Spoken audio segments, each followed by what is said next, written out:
Okay, well, it's 6 p.m. according to my iPhone, which is always right. So why don't we go ahead and get started? Welcome to the public meeting on the Broad and Lombard project, as we're calling it. My name is Rick Spiesman, and I represent Center City Residents Association, or CCRA. CCRA is a registered community organization. Those of you that aren't familiar with us, we are not part of the city government. Before we go any further, I think you all saw a notice on your screen, but I want to reiterate, this meeting is being recorded. And if that's not pleasing to you, you should log off. The meeting will be posted on YouTube as soon as we're able to do that. So I'm going to talk for a minute, and then I'm going to turn things over to the development team, who will make a presentation. Following the presentation, there will be time for questions and answers. You can submit questions using the chat feature on Zoom. We will try to group similar questions together in the interest of time. So if we don't get to your question, it may be because someone else asked the same thing, but we'll do our best to get to everybody. So we're here because due to the size of this project, it's subject to a city mandated process called Civic Design Review. CCRA's role in the Civic Design Review process is to hold this public meeting and to participate in a later public meeting that will be held by the City Planning Commission. In preparation for this, we've met several times with the development team, a task force within CCRA led by me. And we've made a number of comments and suggestions to the developers and the architects. And, you know, I'm pleased to say that what I think you're going to see tonight is reflective of some of the input that we provided. I should also note that I'm assuming, Antonio, that you're going to show the latest drawings, and that what was posted on our website was a earlier version. The differences aren't that significant, but Antonio might point them out. Yeah, we will repost. Yeah, great. And at this point, I think I would turn this over to the development team. So Kevin, do you want to kick things off? Yes, thank you, Rick. Good evening, everyone. Appreciate everybody's time this evening. Hope everybody's staying cool in our recent heat wave. My name is Kevin Trapper. I'm with the Goldenberg Group. Along with me tonight is also Rob Floor from the Goldenberg Group. And we are the developers on the project, along with Paul Badger from the Badger Group. Paul's also in attendance here. And I'll just take a quick minute and introduce our team. As far as the other professionals that are a part of the team and are on this call here. CDO Architecture is the architect for the project, and Antonio Silva is on. Karen Blanchard from CDO is also on, and Todd Grant from CDO is also on. We also have Stantec as our civil engineer, site engineer, and Kevin Smith from Stantec is in attendance here also. And then we have Ron Patterson and Kate Missner from Claire Harrison, who are our zoning and permanent approvals attorneys for the project. And I think I got everybody on that. So again, thank you for being here. You know, we have under agreement the city property, which is 500 South Broad Street, which is the corner of Broad and Lombard, also known as Health Center Number 1. I'm sure everybody's familiar with the property. Existing 3-story building, really some unique character and features of it. That building had been deemed historic. It's on the historic register as far as the exterior facade of the building. And then obviously there's the surface parking lot to the north or to the corner. Again, we have it under agreement of sale for development. The city had put out an RFP. We were selected as the successful bidder and proposal, and we've been working through obviously the process of design and submitting and, you know, through the permit approval process, this obviously being a key step in that process. Again, as I said, the health center is historic, and our goal has always been to, preserve the building and, create an adaptive reuse, but certainly preserve the facade, the exterior, and respect the character of the existing building, although knowing that we would be developing and building something new on the existing parking lot. And as we go through the slides, and maybe you've already seen if you've reviewed the package, we feel that the design team has really come up with a creative and unique way of sort of respecting the building and still keeping sort of the view corridors and cantilevering the tower, setting it back on the ground floors and, cantilevering it out above as it gets up from the third floor and above. And I'll let Antonio talk about that a little further. To note, and again, you may know this, so obviously we have to go through and get approval from the Historic Commission. And we have done that. We have gone through the staff, the Architectural Committee, and as of last Friday, we had final approval from the full commission for our proposed project, the new construction, but also the restoration of the existing building, the facade, the windows, and those sort of attributes. So at this point, Antonio, I think I'm going to turn it over to you, and if you could take us through our proposal and design and how we got to where we are today. Thanks, Kevin, and thanks, Rick. While Karen pulls up the images, I'd like to just, good evening, and be a pleasure to be here. Karen, who's right next to me, is going to pull up the drawings. I may have to sing or do something while that happens. But it's been a very interesting process working on this project. Clearly, it's such a iconic site on the Avenue of the Arts and adjacent to the health center number one, or the historic health center. And one of the things that really inspired the project and the design of the building is the health center, and the fact that it's deemed historic because it's an example of the historic designation, call it the Jet Age, but it's really an example of a time of possibilities, of optimism in the future, and really that kind of modern strain. And it's really not so much mid-century modern, but it has a dash of elegance, and simplicity to it. So I sort of think of the Man era. And in doing that, when the project just wanted to be very, very differential to the structure, and also at the same time really be able to enhance the structure.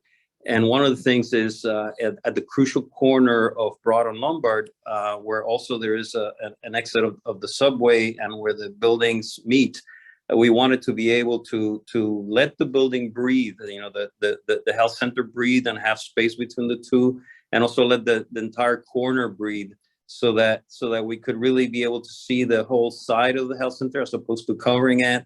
So we could create a plaza. There's a plaza there that is almost 2,000 square feet that opens up that whole corner and welcomes you both into the health center, into the building, and then the health center that will be occupied by retail and activate the whole corner, and then also the very nose of the building. So to do that, we joked that we talked to our structural engineers, and we wanted to see if they knew about this newfangled thing that's anti-gravity coatings that you could put under the building. And short of that, we were really going into an exploration of how you could actually have a very significant transfer level for the columns. And the client, Goldenberg Group, really put a lot of resources in the solution that actually shows an entire transfer level after the first two levels, allowing us to take a whole number of columns out so that the building could really breathe. We could open the corner and then have this really grand civic moment and at this important corner. And the building, if we go to the next slide, what you're seeing here again is the CDR, the exact CDR packet, so that you can keep looking and reading, at your leisure. But in the next page, what you see here is an evening view of the building on that corner of Broad and Lombard, with the health center just to the south of it, to your left. And what you can see there is that there is this historic cadence of of Civic buildings. It starts right after City Hall with the old Girard Bank, that there is a grand kind of building, and then there's a tower that was built to it, and it goes down the avenue that you have a tower, and you have the Academy House, and then you have other taller buildings, and it keeps marching. And as you come here, you can see the Kimmel and the University of the Arts being these Civic buildings, and then the Symphony House Tower, and then the Susanna Roberts Theater, and then now that cadence will be continued with the Tower, Broad and Lombard, and then the Health Center. And we see that the Health Center is really come as part of one of those Civic buildings of that kind of lower register of scale, and is appropriately creating that spacing that is over in the Avenue of the Arts. And it's really important to understand, really the level of activity that happens there. If we start looking at a diagram of that kind of social life and that civic life and that buzz of Avenue of the Arts is very important. And what we see here in the diagram is this cadence of all the Civic and Tower buildings marching down, the Health Center in the lighter green color, and the Tower in the other color. And the red really signifies the sense that it'd be terrific to now see this corner come alive with retail, that will be occupying the Health Center, and this sort of grand gesture of the corner of the plaza on the building. And there you see again that it will join all of these other civic institutions and towers on the site. We'll go through this, but it's the context that you all know very well. That is, again, part of the packet, the aerial views, the site context views.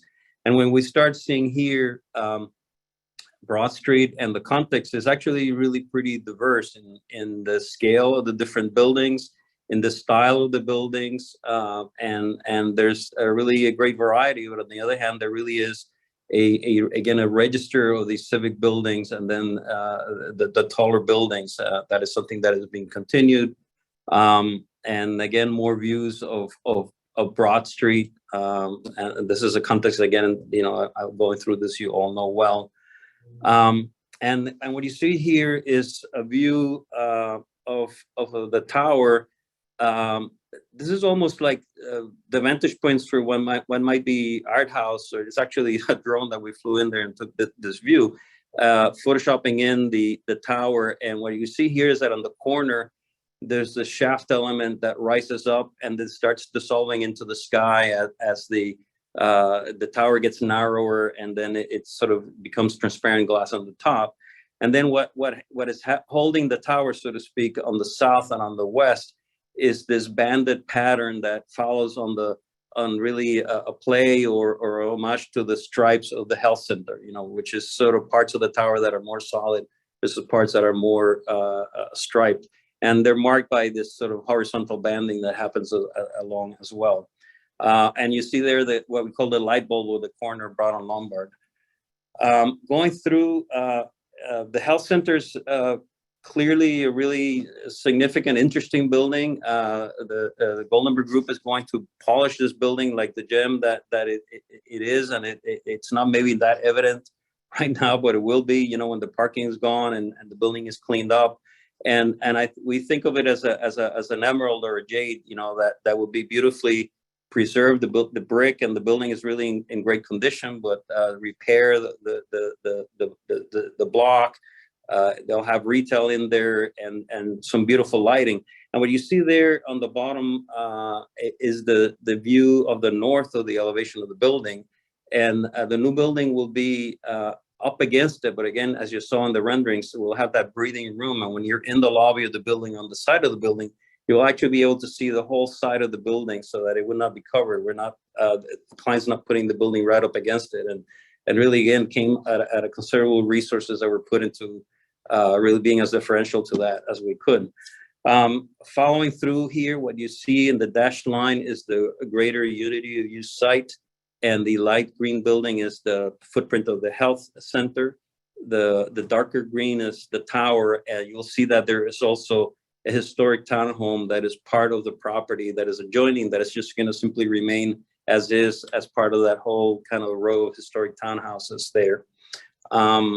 The next slide shows the site plan, the civil site plan, and you could look at it in greater detail, but it has more of the stats of the site. And then the overall site plan. The tower itself is 96 feet long by 65 feet width, which is a typical width for a tower. And it sits alongside of the health center, occupying that corner. And you'll see that at the top, the tower narrows so that the shaft of the tower in the north narrows, giving a way for an extensive upper promenade that'll be a sky deck, that is up at the 38th floor.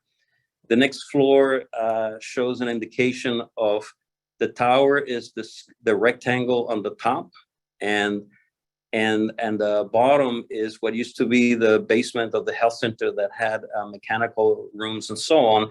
And there will be a slip ramp from the tower, bringing you down to what used to be the basement of the health center, so that there are 30 parking spaces down at that level and 208 bicycle parking spaces in that zone. And all of the utilities that used to be part of the health center are now going to be centralized in the tower. So the power and everything else is going to be, for the health center, is going to be served by the tower. The tower is in effect an extension of the health center. The next floor is the all-important floor, and we'll see more detail of that on the landscape that shows the 500 Lombard, which is the name of the tower, and the plaza that happens on the corner. You'll see that the dotted line shows the property lines. There's a stair of the SEPTA station. And everything that is dotted is this plaza that is about 2,000 square feet. And that is the dotted line shows the area of the tower that hovers over it. And then the curved bulbous nose of it is the all glass area that is part of the lobby, the entry experience on the tower. And there's that shaft of space that happens between the health center and the tower, so that when you're along in it, you can actually see the entire side of the health center. The health center right now is going to be what they call it a warm dark shell, but it means that it's looking to be developed for retail, for a tenant not yet determined. But it's going to be, again, retail that will spill out into the street, into the plaza adjacent to the tower. And what you see there, again, is a series of entry spaces leading up to the elevator. But there will be a drop-off from Broad Street for vehicles and an entry off Broad Street into the tower. And there will also be an entry off Lombard Street, so that people, heading out into the square or into the adjacent neighborhood can also enter through that area. So we think of the building on the ground floor as very porous and really having this almost this indoor-outdoor experience, a very civic kind of sense when you're looking at it from the outside in and the inside out. What you see here then is a representation of that corner, showing again Lombard Street and the whole row of townhouses that begins to morph into a portion of the tower that is more solid and then opens up into the glassy corner. You see the ground level opening up on the plaza and the health center, which would actually be lit not only on the side, but also on the Broad Street side, which is not that represented here, which will have retail. And what you see there is the ground level and the second floor, which will be a part of almost a co-working or a lounge for the tenants, and this great kind of sculptural spiral staircase that make the connection between the two. And what you see there in the lower floor is a skirt of glass that comes over and drapes over what is this great transfer floor, where all of the columns that are coming down are sort of sorted out, so that you have these great two monumental columns that hold up the building and frees up that space.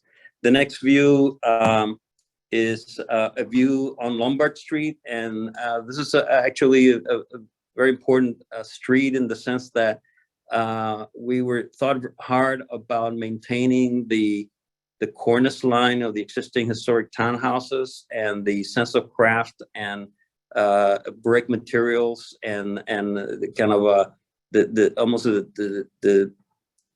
the sense of punched openings, except that they start getting to become a bigger scale, which is the scale of the building, and paying a lot of attention to that pedestrian experience as you transition from Lombard over to the corner of Broad where it opens up. And that's a view of that, and it actually shows in the side entrance of the building, and it also shows the entrance into the parking zone and the loading area, and that those are doors that are glass doors and it look like retail doors, and they'll always be closed. The next is an aerial view that shows the project in the context of the downtown, extending Avenue of the Arts further in terms of activity, the level of activity and scale. So that gets a sense of the scale of the tower relative to other projects.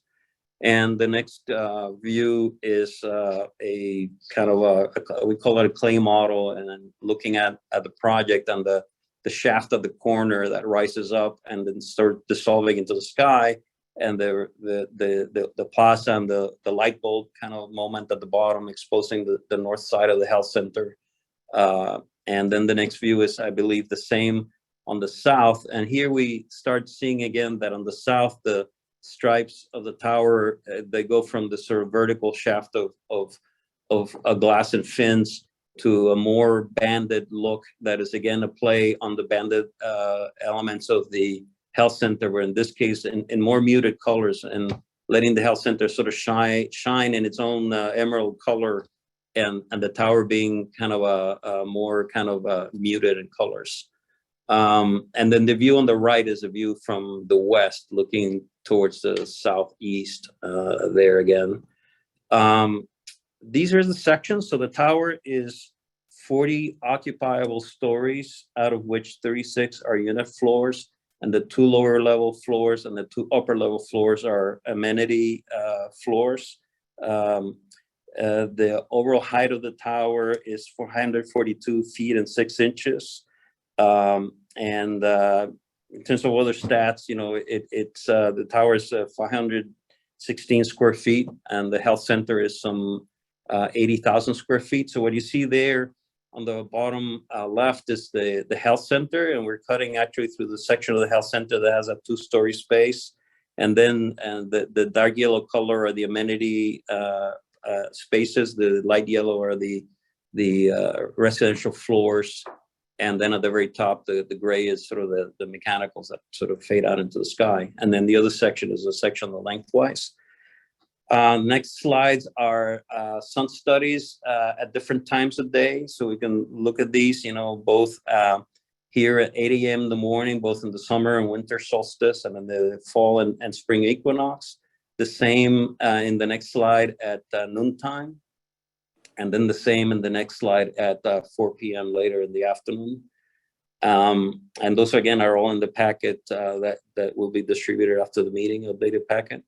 And then here are head-on elevations. And I actually found this one really very interesting, because when you look at, walking, like as I quite often do, down Broad Street, you go past the Kimmel Center, and then you get the sense of the big entry and the cantilever of the terrace. And as you just pass that, you go past the University of the Arts, which there looks impossibly diminutive. But when you're in front of that building, it's monumental, and it never looks in any way diminished in its monumentality and its presence, by the buildings that are next door.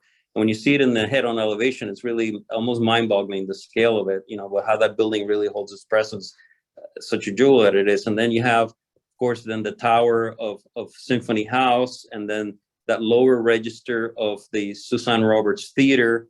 And then you have the 500 Broad Street Tower, which is very slender and made even slender by the shape of having that sort of knob element to the south, and then the slender shaft in there. And then you see how the area on the bottom, which is the bottom of the skirt, there's 41 feet from the ground level to the bottom of the glass skirt, or the underside of the tower, which is about the size of, if you were to get a sense of it, when you're out of the Kimmel, the balcony area. And then that register continues where the health center is, sliding next to it. And again, the idea is really to let the health center in itself be the one that commands the attention at street level there. The next view is view sideways. So this is sort of cutting down Broad Street, which is in the middle. And then you see Lombard Street elevation going through the sides, if you can point to it, Karen. And there you see, again, the register of the cornice lines of the existing townhouses, and how the tower has this sort of solid element that is brick and extends that element that transitions into the corner. And then the next view is, I believe, the south view. So this is looking right through, just cutting just south of where the health center is. And there's a health center there at the lower area, and then the tower rising, and then becoming slender. And then you have that roof deck upper level at the 38th floor. The next view is looking to the south of, to the west of the health center. So the dark block there represents the townhouse that is there, on Lombard Street, and just to the left of that dark block is Lombard Street, and this is sort of cutting right through Carlisle Street and there, and you can see the shadow of Symphony House in terms of relative scale. The next drawing is materials. So in terms of the material palette, we're looking to, again, have a play on the horizontal bands of the health center, and then doing them in this alternating pattern of broader and narrower bands with some sort of a profile to the south and to the west. And then those are sort of, in a way, held in place or grappled by the shaft of the glass that is a more vertical bands of glass and fins, that are similar to the images that we show in there. And then the base, which is the area that is almost the extension of that streetscape on Lombard, would be a brick in kind of an interesting pattern of brick, and it's a color that would be almost like a warm tan type gray color. And then the blades would be sort of polished stainless steel, buffed, and glass. So this gives you a sense of the materials. And the next slide will show the landscape plan under the plaza. The plaza would have components of seating, of trees, of planters, also the entry into the Seta stair would be polished and cleaned up.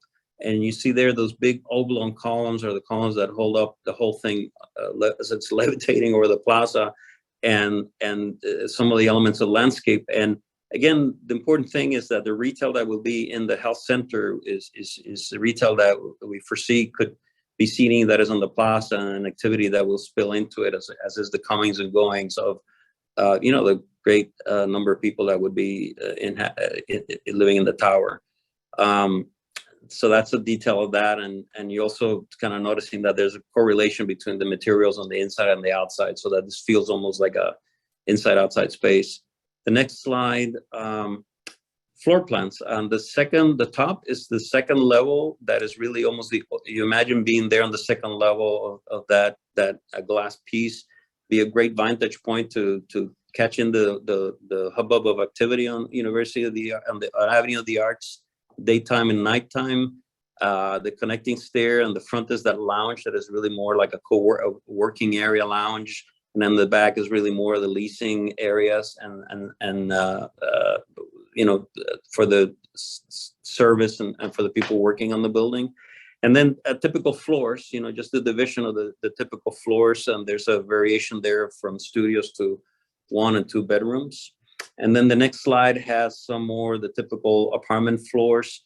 There's more premium units on the upper stories, and 1 level of penthouses at the very top before the 2 levels of amenities.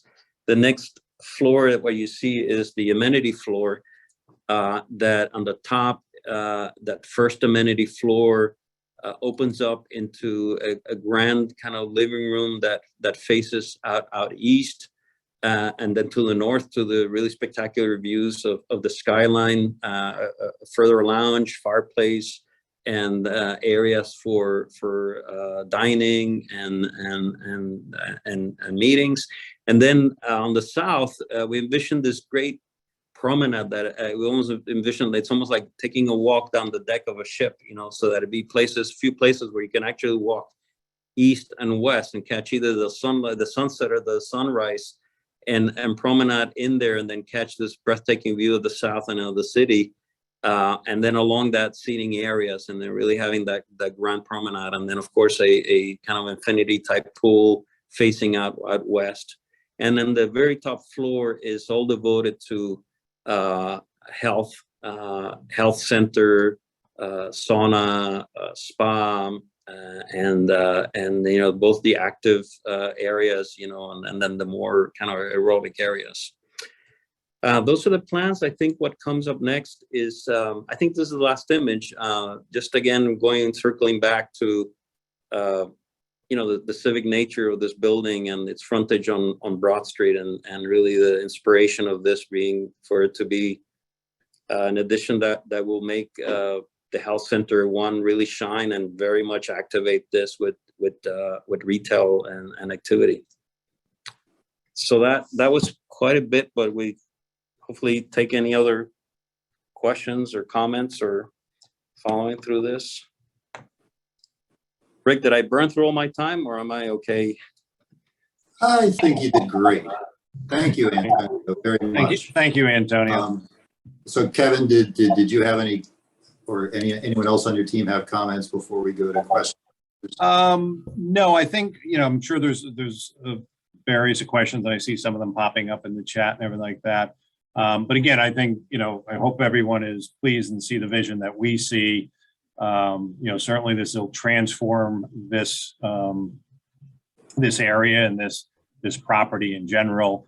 And again, worked hard with the cantilevering and trying to respect the existing health center, and then also still working within the sort of confines or boundaries of the zoning code and existing zoning that exists on the site, not having to come to the group for variances or, any type of exceptions outside of the zoning code.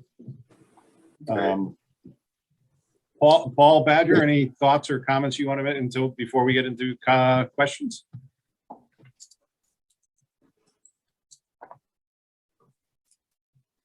Okay. All right. Well, yeah, Jim Kahn, I have a question. I'm a resident of the 1400 block of Bainbridge Street. So I'm sorry, Jim. So we're going to take questions through the chat function, as I said at the beginning of this meeting. So if you want to type your question into chat, Travis, if you can mute everyone's microphones, please. And then Travis, if you then, I think you were going to read through the questions.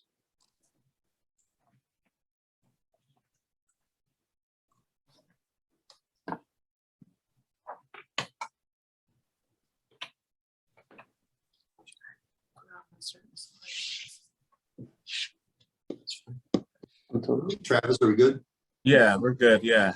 All right. The first question was asked: will people need to go through the building to the health center? To go to the health center, to enter the health center? Yes. No, the health center, as you see in this image, would have its own entrance off Broad Street. Okay. But there might be the possibility that you can also access it through the lobby of the building. But again, this is dependent on who the tenant is. All right. The next one. Did you mean to say 542 feet, or was the height reduced? No, the height is 542 feet 6 inches from the grade level. Actually, Antonio, let me just verify this with your team, because I know we had some recent info just with the elevator overrun.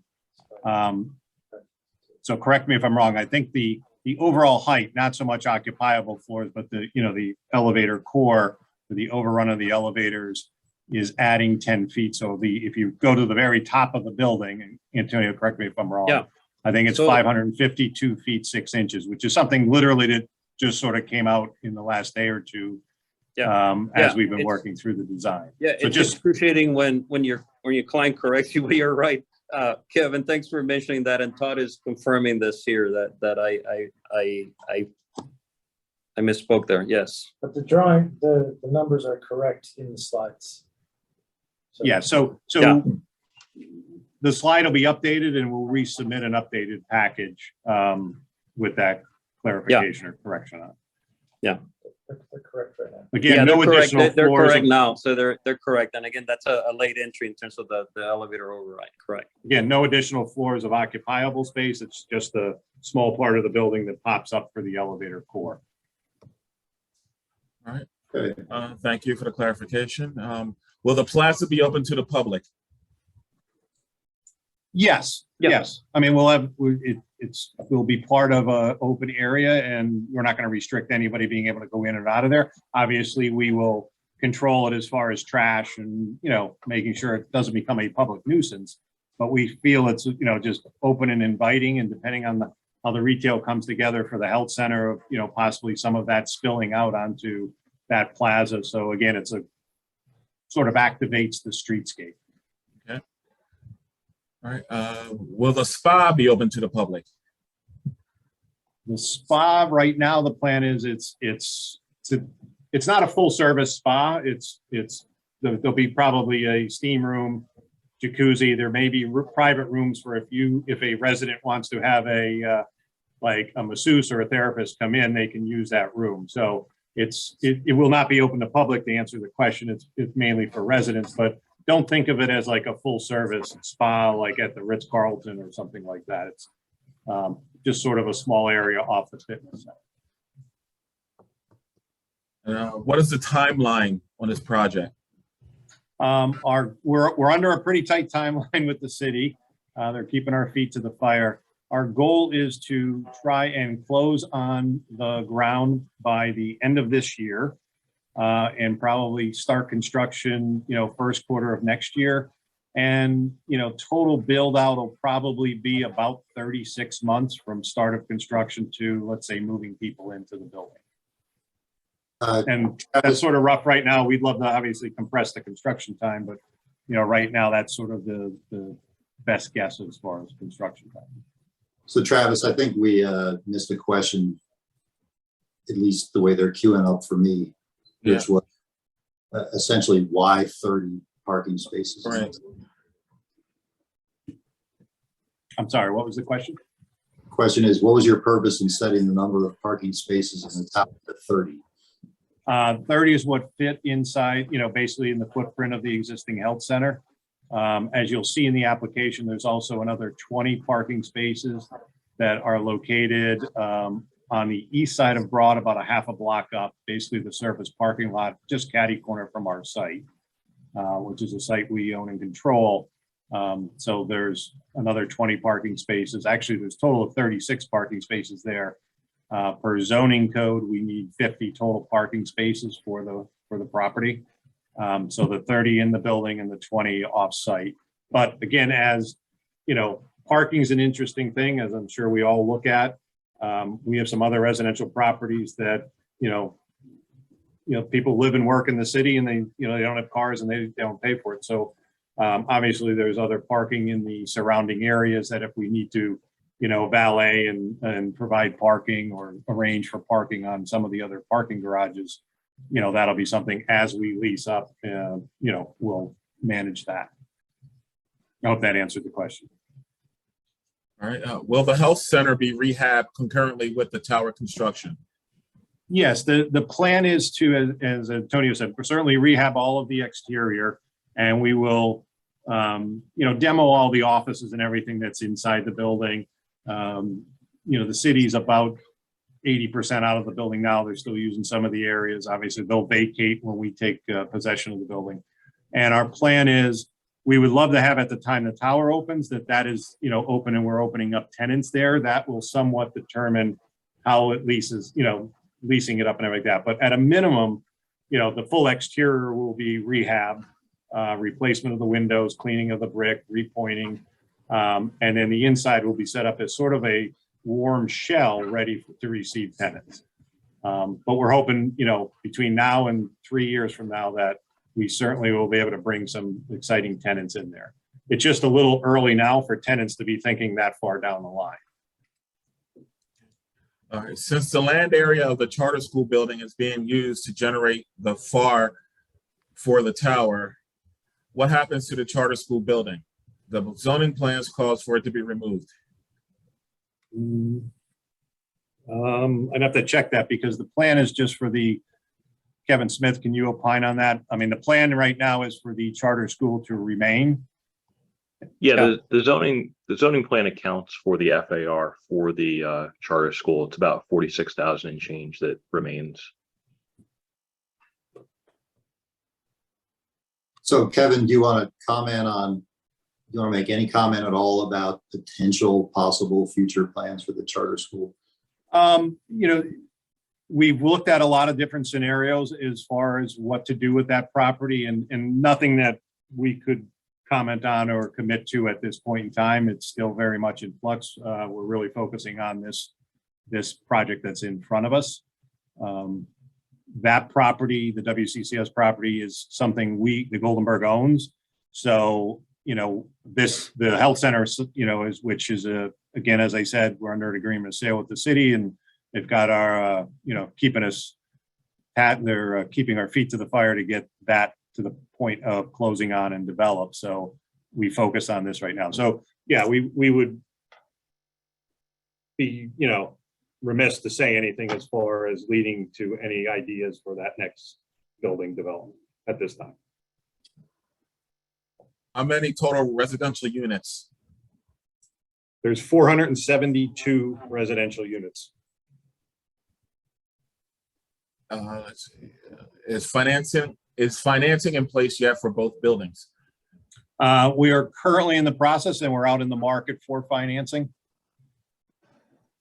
And, we've always been very successful in financing projects. So, as much as the markets are a little, moving around right now, but we're out on the street, to various institutions that we have long track records with, and, we're confident we'll be able to pull the financing together in the next 6 months.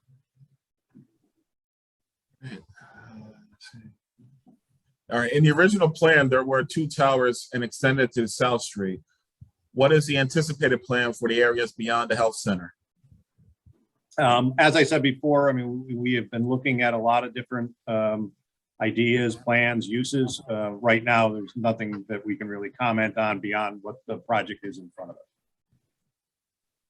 All right. Parking.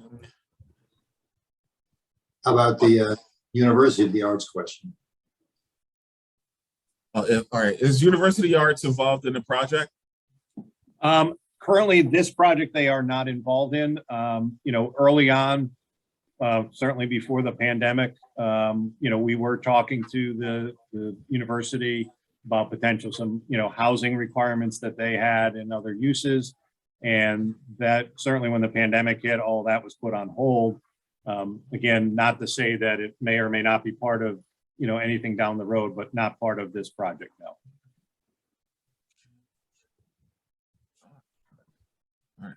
All right, bear with me.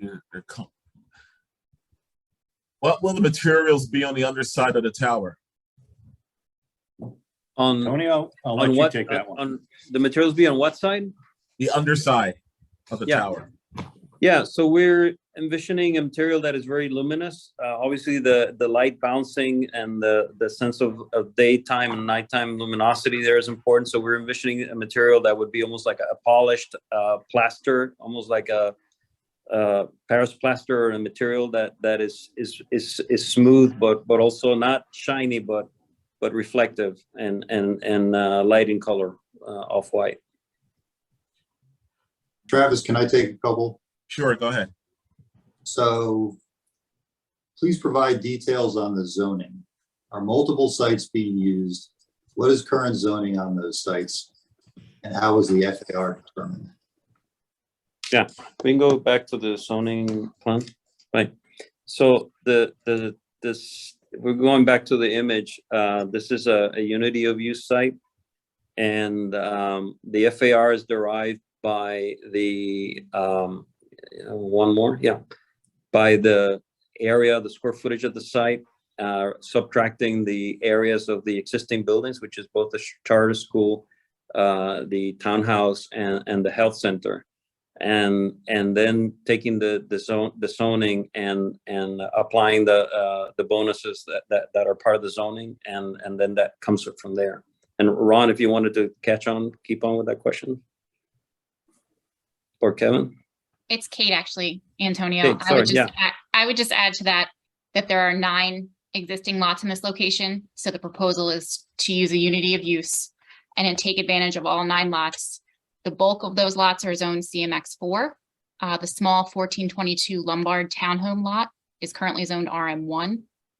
And as Antonio referred, there are 2 zoning bonuses available here, one for underground accessory parking, as well as a green building. So utilizing both those bonuses, we do take advantage of the additional FAR on the site. Yeah, and sort of failed to mention that the green building is that this project is aiming for a LEED Gold certification, which is it's a very, very high level of sustainable certification. Okay. So does Goldenberg still have control over the remainder of the site? And I guess they mean the remainder of the block. Yes, we do have other properties under an agreement of sale. Not fee ownership yet, but we are the equity owner under, agreements. Okay. Is that the entire block, Kevin? No, not the entire block, because all of the existing townhomes along Lombard Street and the 3 that face 15th Street, those are not included in anything we have under agreement other than the one townhouse, 1422 Lombard Street. Okay. Okay, since access to parking and deliveries to the tower and the health center appear to be at the back of the tower, how will it be ensured that users enter from Lombard and not try to use South Carlisle Street to scoot around and into that entryway? Well, they would have to, I don't think they can, right? It's a one-way going west. And if they use Carlisle, they would have to be going against traffic, because Carlisle is, as you can see there, if you can point out to it, Karen, Carlisle is west of the entry into the parking and the loading dock. So they really just cannot do that.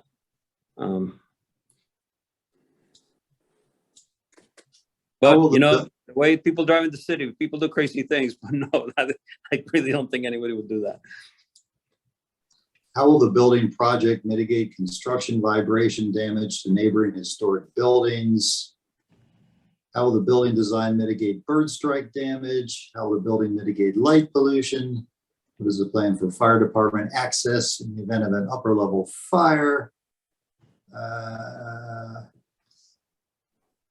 And then there's a question about just noise from the building. And so a bunch of sort of environmental. Not yet. Well, I mean, I'll just start. It's a whole bundle of questions. I'll just start taking.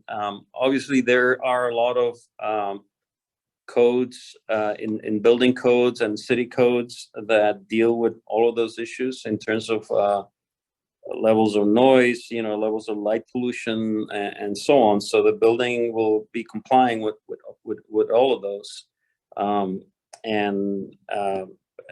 insofar as they're regulatory, and other than that, I think that, we have been, and the client have been sort of very thoughtful about really anticipating any other issues in terms of functionality or environmental impacts on it. But it's a very broad question.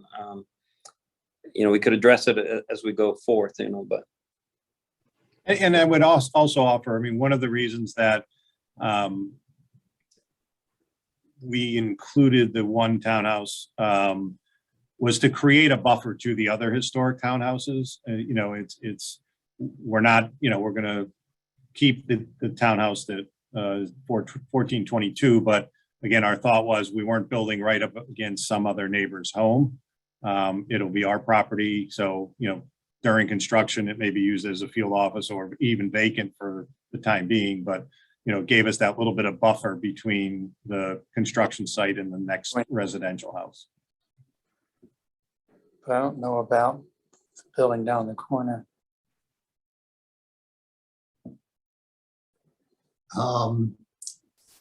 Let's see. There's 54. Will you maintain an open sidewalk on the west side of Broad during construction? No.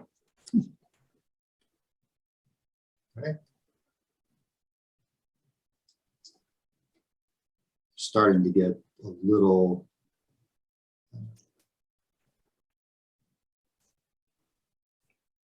repetitive.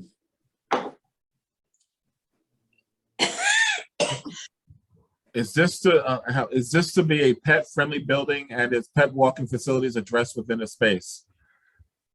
Yeah, we do have a pet wash and walking facility, and it's located on the third level, which is the level over the first level of the tower itself, and it's included in there. Yeah. It's There's a question about the color of the brick that you're proposing on the Lombard facade. Yeah, there's a photo of the color of the brick that we can go there. We're looking to have a color that is warm, that is compatible with the bricks that are happening on the street. You know, across the street, actually, there's a brick that is sort of a tan color. We're not extending the red brick of the townhouses because that's very distinctive to those historic townhouses. But certainly, if we look at the rendering, the head-on rendering, yeah, that's the photo of the tone of the brick. And if we look at the head-on elevation, the intent is to have something that is very handcrafted and tactile, and really speaks to the quality of the kind of construction that the townhouses were built in, and that transitions into it. We're flipping through here, but the tone is pretty close to. You saw the photo, the actual photo. Here's the rendering. Right across the street, there's a building that has a similar tone, and throughout the site. If I may speak up, on the other hand, you know, you talked about how you're trying to conform to the roofing of the height of the townhouses for the, I forget what you call it, the bar going The cornice up. line, yeah. The cornice line, right. Datum line. Which is wonderful. However, and not only are the townhouses of brick, but if you notice the Kimmel Center Symphony House, you know, they're all a brick color on the bottom floors. And so I raised the question because I'm just wondering why, in your effort to fit into the neighborhood, what's characteristic of the neighborhood is really the color of the brick. Yeah, I understand what you're saying. I do think that even in this photo, the wider brick, which is in the bottom elevation, the wider building is really a color that's not too dissimilar, which is a tan.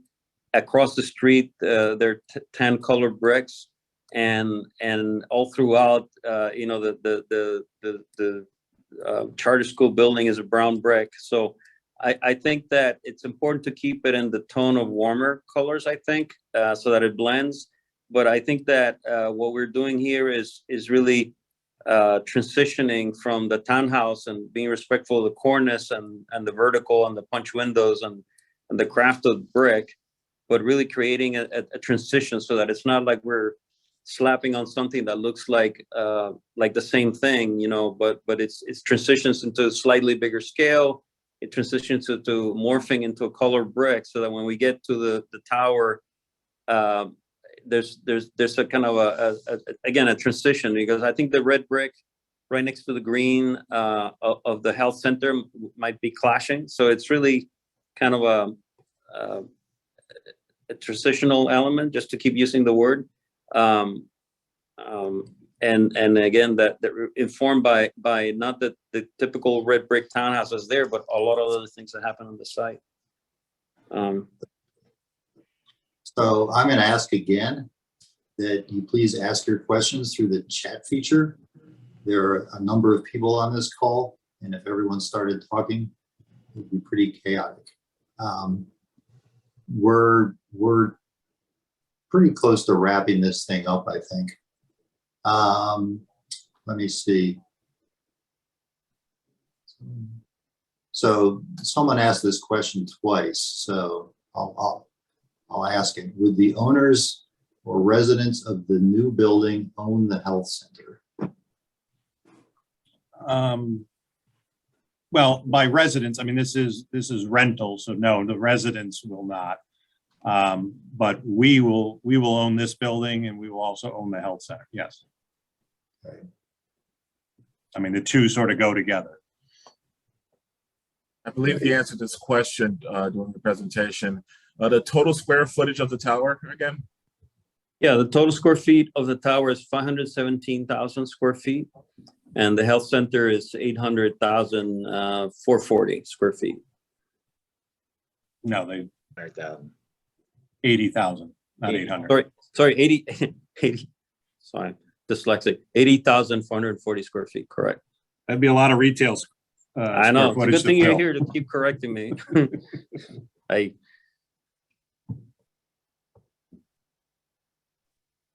Okay.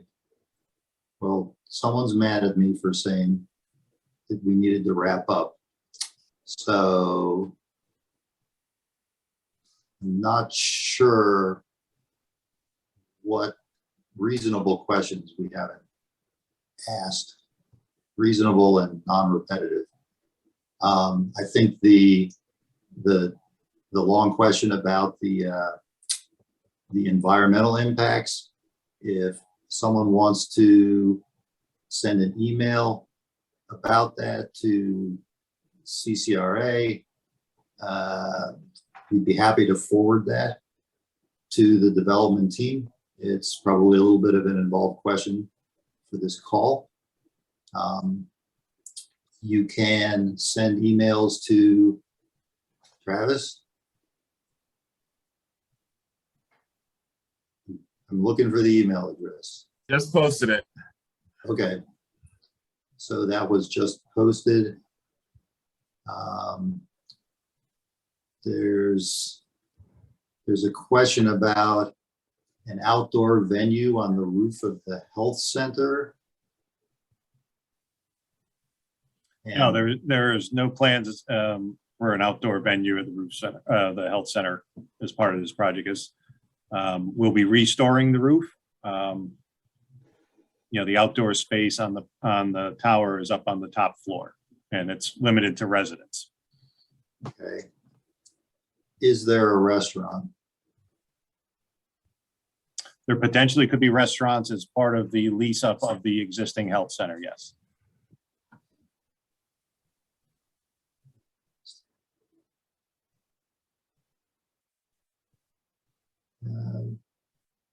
Someone thanks you for the big bike room.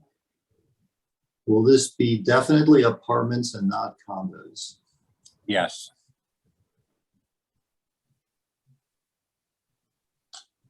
I think all the questions about the development of the rest of that block and so on and so forth, I think have been answered a couple of times.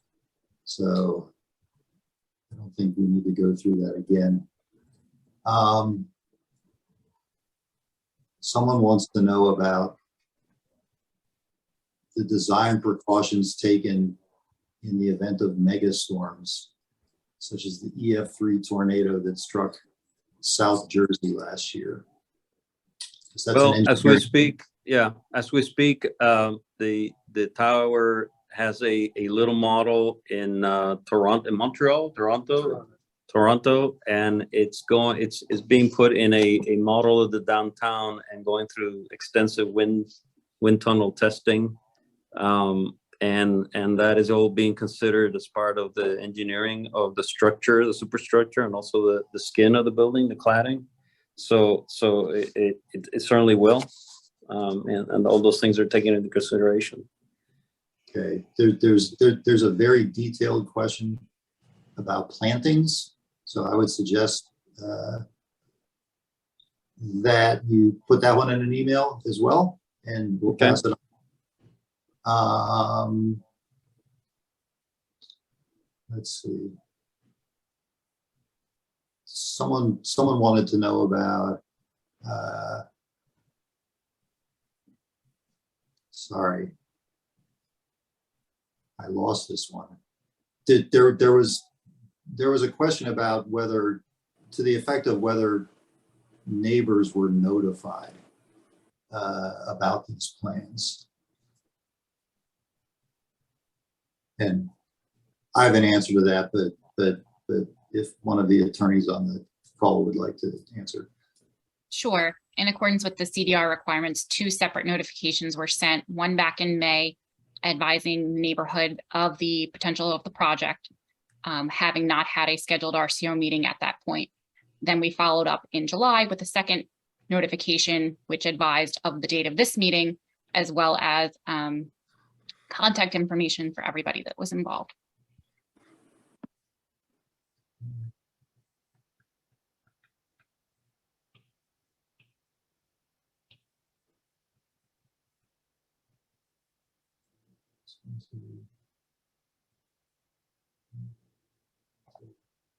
Sorry, I'm just.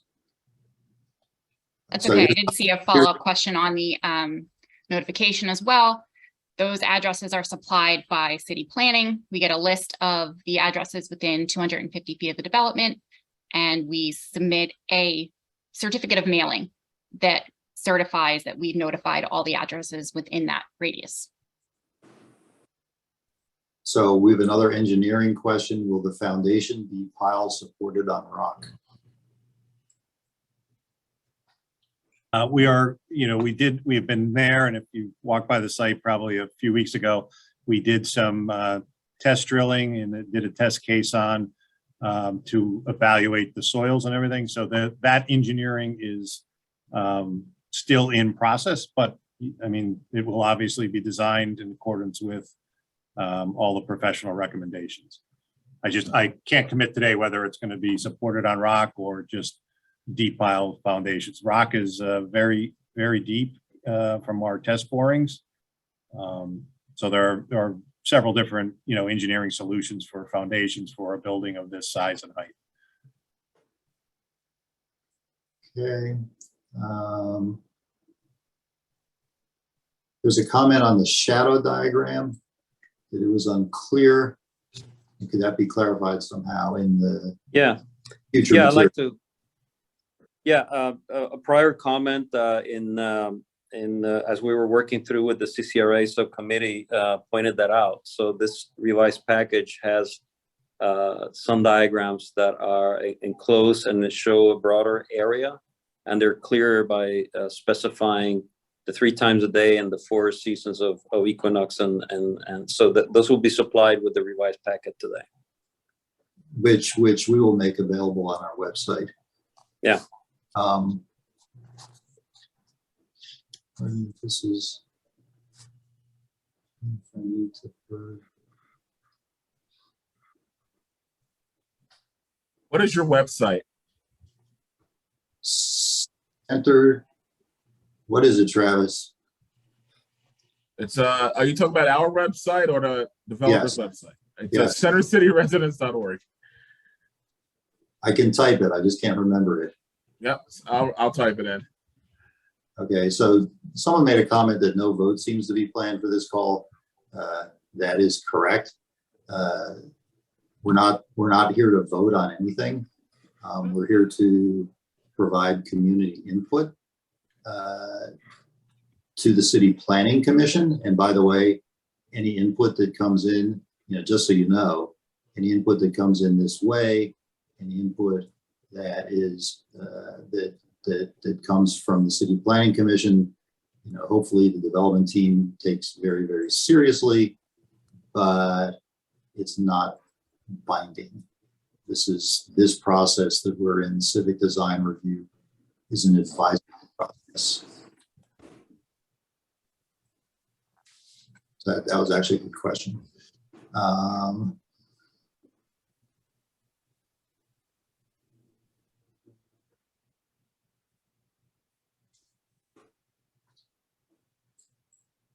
Okay. If anyone feels that they have a question that isn't overly lengthy, that we have failed to address, and it's not just, saying you don't like it, do you want to resubmit that before we sign off? Okay, so someone's asking about a subway stop upgrade. Yeah, potentially. the subway is, will be, the stair in its shape, because of the way that the subway stop is, will probably be maintained or restored, after the construction.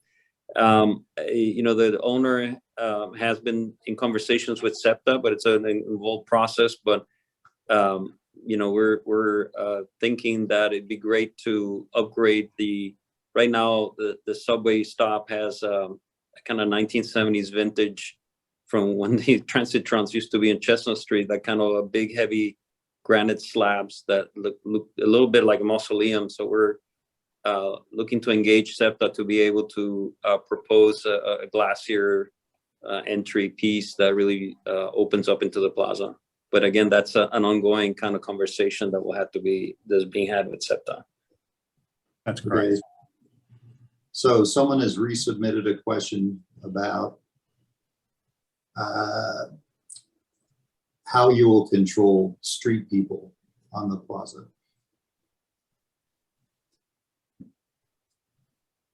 Well, I mean, I'll start taking it. It's the public realm in the city is challenging, but it's also important. There are many public plazas, from the Comcast to smaller parks. And I think that the plaza is open and it's welcoming. I mean, it doesn't have any areas that are kind of dark corners or something. It's really very open and democratic, and is really intended to provide vistas turning the corner, entering the building. So it's very much very active in terms of the people that will be circulating through it. But it's the same challenges, all throughout the city, and I think that the quality of the public realm of the plaza itself will encourage proper use of it. And as for the rest, I leave it to the owner, but obviously we've been thinking a lot about what would be proper uses to activate and engage and use that make that plaza pleasant and active, and the retail will play a big component in that. Yeah. Of the adjacent health center. Sorry. Yeah, I mean, it's a good question, and obviously it's something that we think about. And we will have 24/7. We call them concierge, but that will be manning the desk. But they're also, I'll say, security to some degree, and we'll obviously keep an eye out on anything going on the plaza. We would, if there was something, we'd reach out to the right agencies within the city. We own the apartment building at 1213 Walnut, and if anybody's familiar with it, we actually we own it. It's on our property, but it's sort of an alley, because the entrance to the building is sort of midway down the alley, but it's an alley that cuts through from Walnut Street to Sampson Street. And it's convenient, and a lot of people walk through it.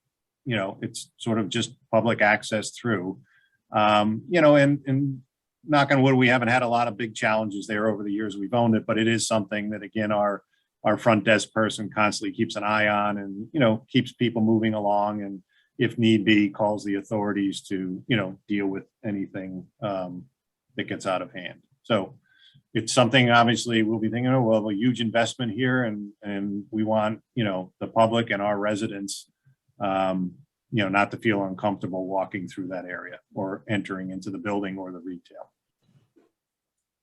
So we have a question. This is to the notification process.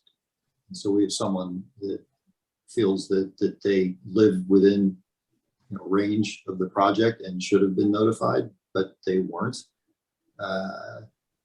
Would one of the attorneys like to address the process by which addresses are chosen for the mailings of the notices? Sure, we don't choose the addresses. They're assigned by the City Planning Commission. We receive a list. We notify that list. The post office certifies that letters have been sent to every address on the list. And we can provide that documentation, Rick, if you like, that you can share with residents as well, that's been done in both cases. Okay. But going forward, if there is a particular address that would like to be included on any notifications in the future, we're happy to add it to the list if that's not currently on the list. Okay. Is this project taking advantage of any real estate tax abatement? Just, I mean, what's available through the city regulations currently. So they, you know, the full abatement has gone away and that changed. Kate, you might have more of the right language, but you know, it's a ratcheting down abatement process across the 10 years versus a full 10-year tax abatement. Essentially, it's still a 10-year period. However, the 100% of improvement value is no longer available for abatement. So essentially, as Kevin mentioned, it's sort of half of what historically was abatable. Each year it drops by 10% over the course of that 10-year period. But we will be paying the 1% construction tax, which was also instituted this year. Correct. You know, 1% of the construction cost of the building. So I'm not sure what the city does with that tax dollars, but I know we'll be paying it. I don't think we have time on this call for that. This is an interesting question. Someone has heard that there is a stream or other waterway underneath Lombard Street. Did your engineering studies turn up any such thing? Not that I'm aware of. Kevin Smith, any? No, I don't think we've seen anything that would indicate that. And we've had, you know, a lot of correspondence already with the Philadelphia Water Department about, you know, how we're going to handle stormwater and things of that nature and utility connections, but, you know, nothing has popped up yet. Okay. So I think we've covered, hopefully, all of at least the themes in the questions asked. You know, again, I invite you to send us an email if your question wasn't answered, and you know, I apologize for that if that's the case, or if your question was, you know, very long and detailed, probably better suited to allow some time to think about what the response might be.